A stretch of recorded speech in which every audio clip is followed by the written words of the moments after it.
बयनिसिमबो गोजोन हामलायनाय जासिहरबाय। खुलुमबाय। बे समाव आङो नोंथांमोननि गेजेराव दासिमनि मोननैसो खौरां लाना फैदों। नोंथांमोना भिडिअखौ फारियै जोबजासिम नायलांदो। Director of vigilance and anti corruptions आसामनि हानजाजों थांनाय हराव सासे सुबुंनिफ्राय सेक्युरिटि फार्मनि रिनिउवेल खालामनायनि मुङाव 90,000 रां घुस लानानै हमजानाय आसाम सरकारनि जइन्ट सेक्रेटारि मावख'गिरि के शर्मानि न'आव सेबनाय समाव 49,704,700 रां मोननो हादों एन्टि करप्शन्सनि हानजाया।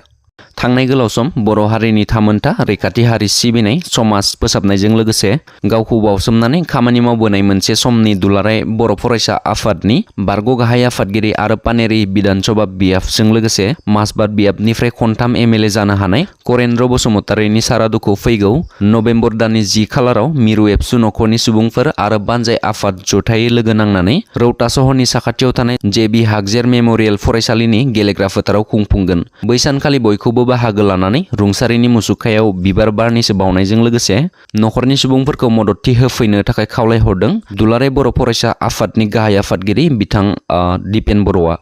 गसाइगावआव केएलअ आफादनि मुङाव पिस्तल दिन्थिना रां दाबिनानै माखासे दुथां सुबुंफोरा जिरेन्द्र नार्जारी मुंनि सासे सुबुंखौ गाग्लोबदों। थांनाय शुक्रबार मोनानि समाव गसाइगाव सुरेन्द्रपुर गामिनि थागिबि लेबेन्द्र नार्जारीनि फिसाज्ला जिरेन्द्र नार्जारी बिथाङा डाम्पार गारिजों अन्थाइ लांनाय समाव माखासे दुथां सुबुंफोरा खोमसिनि खाबु लानानै कक्सागुरि गामियाव हरखाबै गाग्लोबनानै गावसोरखौनो केएलअ आफादनि बुंना लानानै जिउ फोजोबनो हुमखि होनानै रां दाबियो। रां दाबिना मोनैयाव जिरेन्द्र नार्जारी बिथांखौ बायदि बायदि आगजुजों गाग्लोबनानै जिउ जोब्बाय साननानै लामायावनो गारनानै थाङो खोमसिनि खाबु लानानै। लोगोसे डाम्पार गारि सालायगिरि गपि दे बिथाङा जिरेन्द्र नार्जारी बिथांनि बेबायदि इनाय गाग्लोबनायखौ नुनानै रैखा खालामनो खाथियाव फैनायाव पिस्तल देखायना सिगिनानै बुना होखारहरो होननानै खौरांगिरिफोरनि सिगाङाव फोरमायो। लोगोसे सादिन मसाहारि बिथाङाबो खौरां बिजोंनि गेजेरजों दायनिगिरिफोरखौ थाबैनो हमनानै साजा होनो खावलायो। लोगोसे दायनिगिरिफोरखौ थाबैनो हमनानै साजा होनो थाखाय साबकाटा पुलिस थानायाव एजाहार होबाय होननानै मोनथिना मोन्दों।